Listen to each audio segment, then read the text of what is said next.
Nifty अभी भी day लो की ट्रैजेक्टरी में आके ट्रेड करता हुआ। निफ्टी बैंक में भी हायर लेवल से रिट्रेसमेंट है, करीब 48,885 का स्तर यहाँ पर है।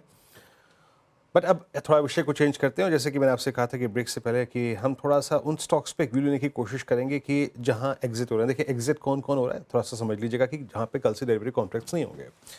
इसमें है एबॉट इंडिया, अतुल, बाटा, कैनफिन होम्स और कोरोमंडल, सीयूबी और जीएनएफसी, गुजरात गैस। उसके बाद इंडिया मार्ट और इप्का लैब, डॉक्टर लाल पैथ लैब, मेट्रोपोलिस, यानी डायग्नोस्टिक स्पेस के दोनों स्टॉक्स जो हैं वो डेरिवेटिव से बाहर। केमिकल बास्केट में नवीन फ्लोरीन, पीवीआर। अच्छा, पीवीआर का बाहर निकलने का अच्छा रहेगा कि एक्स्ट्रा ऑर्डिनरी सेलिंग प्रेशर नहीं रहेगा इसमें। बाकी सन टीवी, यूबीएल। और एंट्री मिलेगी, याद रखिएगा, टाटा टेक को, इरिडा को, अमराजा एनर्जी एंड मोबिलिटी को, उसके बाद आईएफएल को। पतंजलि फूड्स में डेरिवेटिव कॉन्ट्रैक्ट्स अवेलेबल होंगे कल से, और एक टीटागढ़ रेल।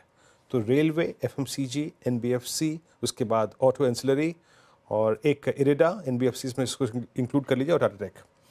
ये कल से इनमें डेरिवेटिव कॉन्ट्रैक्ट्स होंगे। ये डेरिवेटिव कॉन्ट्रैक्ट्स आने वाले स्टॉक्स में ये सबसे डिसेंट कौन सा लग रहा है आपको प्रशांत? आपकी स्क्रीन पे ये स्लाइड है जिसमें सारे वो स्टॉक्स हैं जहां पे डेरिवेटिव कॉन्ट्रैक्ट्स कल अवेलेबल होंगे। व्यू क्या आपका इनमें से किसी पे खास पे जो आपको ठीक ठाक तरीके से किसी स्विंग के लिए प्रिपेयर्ड लग रहा हो? तो वीरू जी, इनमें पहले से जब भी ये इकोनॉमी में हुआ करता था, अमरा राजा मुझे काफी पसंद था फ्रॉम अ ट्रेडिंग पर्सपेक्टिव। हालांकि अभी कोई व्यू नहीं दे रहा हूं, मैं एक पुल बैक यहाँ पे नजर आ रहा है, बट इसमें जो स्विंग्स होते हैं वो कंट्रोल में होते हैं, तो स्टॉप लॉसेस मैनेज किए जा सकते हैं।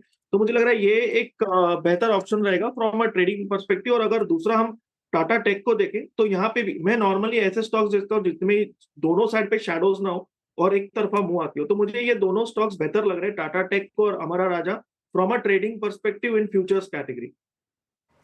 ओके, चलिए, तो खैर खैर कल से इन स्टॉक्स पे खुल के बातचीत भी होगी जब डेरिवेटिव्स का ये एक हिस्सा होंगे। तो कुल मिला के नेट नेट अगर आप समझिए तो 12 स्टॉक्स का इंपैक्ट पड़ेगा एग्जिट्स। अब चलते हैं, विषय बदलते हैं। देखिए AU small finance bank, Shriram, Chola, MNM finance, LNT finance, Poonawalla Fincorp, Bajaj finance, Aditya Birla capital, Bajaj Finserv. आखिरकार ये टॉप गेनर्स की शीट जो है वो आज इसको एनबीएफसीज डोमिनेट क्यों कर रही हैं? हर तरफ एनबीएफसीज के जलवे क्यों हैं? आज समझने की कोशिश करते हैं आखिर क्या राहत मिली है इन एनबीएफसीज को।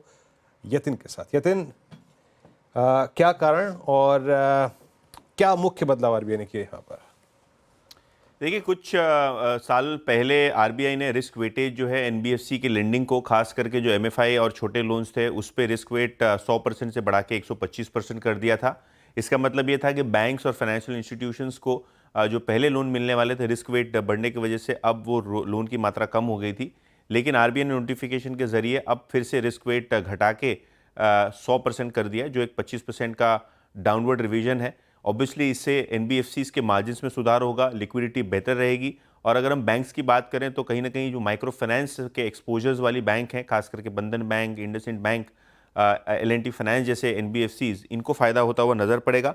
इनफैक्ट नोमुरा को लगता है कि ये जो क्रेडिट फ्लो है ये बैंक्स में बेहतर होगा टुवर्ड्स एनबीएफसीज।